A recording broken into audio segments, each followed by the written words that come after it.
我哋其實第二點政綱嘅時候，我哋係講緊香港人優先啊，或者一啲香港為本位嘅一啲政綱啦。香港之所以係香港，其實係因為香港呢度除咗有呢笪地方，佢哋有佢嘅制度同埋佢哋嘅人啊嘛。咁我哋要捍衛翻我哋行之有效嘅一啲制度，即係我哋一啲廉潔啊、公義嘅制度。之餘，我哋亦都要諗我哋嘅下一代或者一代嘅香港人應該點樣去繼續生活啊？點樣可以生活得好啲？我哋會覺得譬如特首啦，或者係成個政府啦，其實係應該對於我哋香港嘅將來咧，係有一定程度嘅掌握啦，同埋有一個藍圖喺度。我哋要有個預算，有個預計，我哋先知道其實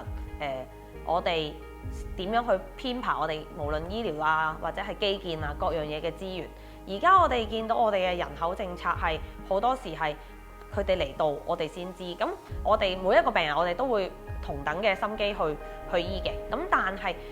我哋嘅政策，如果我哋唔知道嘅時候，咁我哋對於我哋醫療嘅一啲譬如預備啊，或者係我哋開一間醫院，或者係我哋預計一啲服務嘅時候，其實我哋係完全唔知㗎。你個人口政策如果做得唔好嘅話呢，其實亦都會影響到我哋醫療嘅資源嘅運用。咁呢一啲嘢就係我哋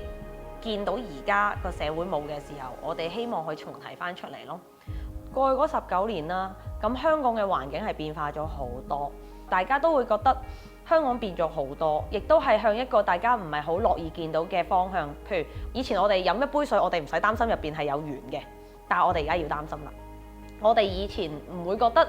我哋出街係咁擠擁咁逼嘅，而家可能我哋去到每一個地方，你都會覺得其實嗰笪地方唔屬於我哋。其實我哋嘅生活係越嚟越壓迫，有好多同事啦都會同我哋傾偈嘅時候，有陣時會諗，不如走咯，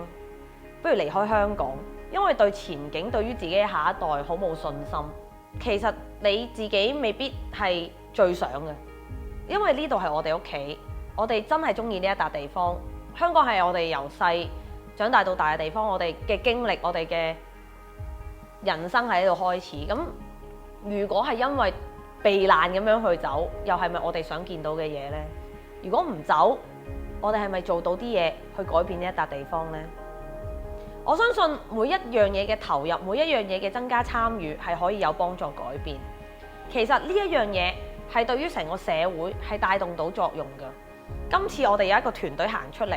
其實係因為我哋呢一班人都相信，我哋可以透過自己行出嚟做多少少，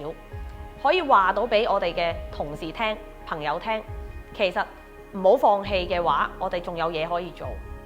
希望大家可以一齊出嚟去投你嘅呢一票。